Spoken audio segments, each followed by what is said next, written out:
अपने गंभीरता से लेने वाले ऐसे हमारे प्रिय श्री नितिन जी और इसी कंपनी के डायरेक्टर, डिप्टी डायरेक्टर हैं, फर्स्ट डायरेक्टर, सेकंड डायरेक्टर मेरी वाइफ श्रीमती है, उनकी श्रीमती जी, और यहाँ पर हमारे इस शहर विधानसभा क्षेत्र के सभी वरिष्ठ नेता और पदाधिकारीगण, बंधुओं, आज मुझे नितिन जी के इस संस्थान में आने का अवसर मिला और प्रयास काफ़ी दिन से था कि जब खोला तो मैं आऊँगा तो उसका उद्घाटन करने, लेकिन आज ये समय सुनिश्चित हुआ तो आपके बीच में आने का ये कार्यक्रम बना, क्योंकि विषय भगवान परशुराम का था। क्योंकि नितिन जी भी काफ़ी उसे गंभीरता से जो भगवान परशुराम पर रिसर्च करते हैं वो बहुत ही सराहनीय कार्य करते हैं।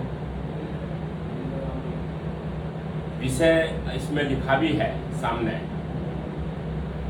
हमारे उत्तर प्रदेश में एक स्थान, बहुत बड़ा स्थान जो शाहजहानपुर जिले में आता है, वो एक जगह जलालाबाद है। तो बड़ा सौभाग्य का विषय रहा कि मैं जब हम प्रतापगढ़ कुंडा बाबागंज के प्रभारी थे उस समय सरकार में, तो सरकार ने और भारतीय जनता पार्टी के नेतृत्व ने हमें शाहजहांपुर और जलालाबाद का प्रभारी बनाया। तो जलालाबाद जाने के बाद सबसे पहले भगवान परशुराम जी के उस धाम पर दर्शन किए जहां उनका बाल रूप स्थित है। इस पृथ्वी पे बाल रूप अगर कहीं है तो बाल रूप भगवान परशुराम जी का उत्तर प्रदेश शाहजहानपुर जलालाबाद में। हमने उसी समय जब रैली हुई, पहली रैली, हमारे बहुत प्रिय मित्र भी यहाँ विद्यार्थी में रहे, वो मेरठ में, और वहाँ के भारतीय जनता पार्टी के जिला अध्यक्ष थे। तो हमने कहा वर्मा जी से, मैंने कहा भाई आप यहाँ से विधानसभा का चुनाव लड़ो, आप जिला अध्यक्ष हैं पार्टी के और हम प्रभारी हैं, और साथ में इस जलालाबाद को, ये जलालाबाद हो ही नहीं सकता जहाँ भगवान परशुराम जी हो, तो इसका नाम जलालाबाद हो ही नहीं सकता, इसका नाम यहाँ भगवान परशुरामपुरी होना चाहिए। ये उसी दिन हमने जब पहली बैठक करी, उसी बैठक में उत्तर प्रदेश के अपने माननीय मुख्यमंत्री श्री योगी आदित्यनाथ जी का कार्यक्रम मिला और उनकी रैली में उसी मंच से हमने, हमारे लोक निर्माण विभाग के मिनिस्टर भी हमारे साथ थे वहाँ, श्री जितेंद्र प्रसाद जी, तो हमने दोनों बातों का विषय रखा कि ये भगवान परशुराम जी की ये साधना भूमि है और बाल जीवन में जब महर्षि जमदग्नि जी अपने जन्म भूमि से, यानी कि मध्य प्रदेश जाना पाऊ से चल करके जो चतुर्मास चलते हैं, उस कालखंड में महर्षियों की एक बड़ी आदि परंपरा के अनुसार अभी भी है वो परंपरा ऋषियों की और महर्षियों की, उसके आधार पर वो अपना स्थान छोड़ करके और पूरे अपने भक्तों के बीच में निकलना, तो उस कालखंड में आकर के उन्होंने शाहजहानपुर जलालाबाद यानी कि परशुरामपुरी धाम पर वहीं स्थापित हुए और वही उनका बाल रूप का, जब वो बाल रूप में थे, उसी मंदिर को माँ रेणुका ने उसको वहाँ पर स्थापित कराया। तो उसे हमने उसी समय कहा कि ये नाम बदलवाना है।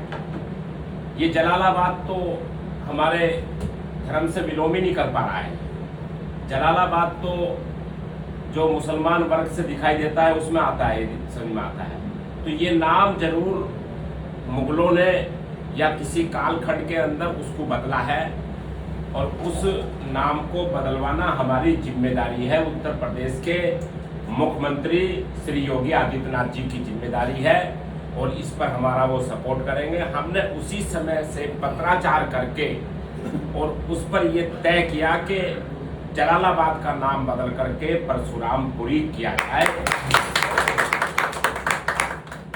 उसी समय से जब पत्राचार चला तो भारत सरकार में नाम परिवर्तन करने की, तहसील का नाम परिवर्तन करने की, जिले का नाम परिवर्तन करने की वो भारत सरकार के गृह मंत्रालय से स्वीकृत होकर आता है। तो मैं जब वो पत्राचार गया तो भारत के हमारे माननीय गृह मंत्री श्री अमित शाह जी ने उस नाम को परिवर्तन करके और उस नाम को परशुरामपुरी रखा के जलालाबाद नहीं रहेगा, ये परशुरामपुरी के नाम से ही जाना जाएगा।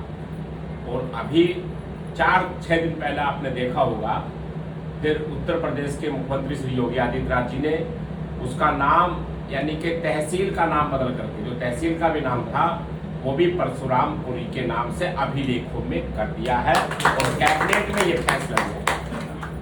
तो ये मेरठ के सभी एक नागरिकों की ये जीत है।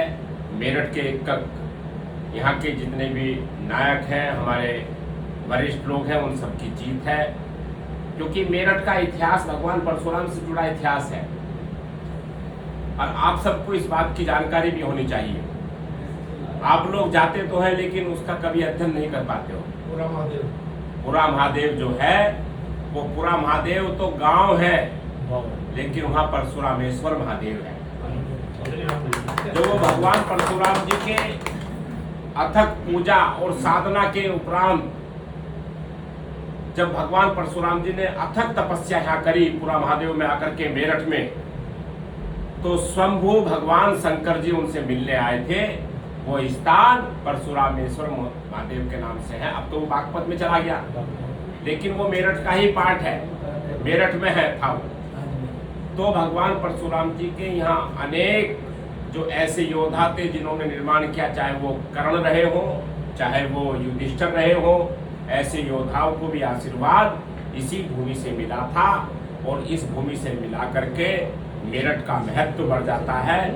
और मेरठ जो है ये भगवान परशुराम जी की तपोभूमि जानी जाती है। इसका सारांश ये है। और यहाँ का इतिहास जो है मंदोदरी से जुड़ा हुआ है, रावण से जुड़ा हुआ है, राजा रावण थे उस समय के, तो यहाँ के पूरे इतिहास जुड़े हुए हैं।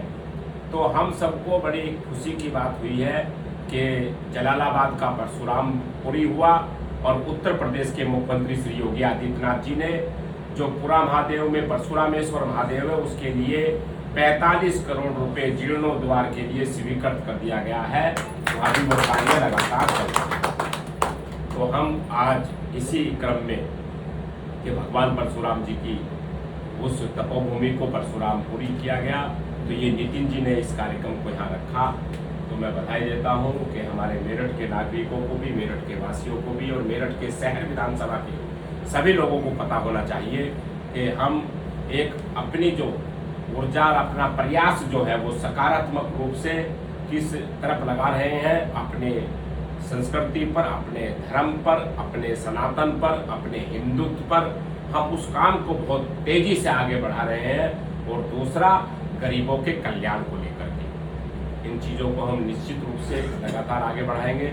मैं सभी का आभार व्यक्त करता हूँ, धन्यवाद देता हूँ कि आज और अपने खास करके नितिन जी और उनकी श्रीमती जी ने इस कार्यक्रम को यहाँ ऑर्गेनाइज किया, अपने कार्यालय का उद्घाटन हुआ। तो सभी को धन्यवाद और बधाई।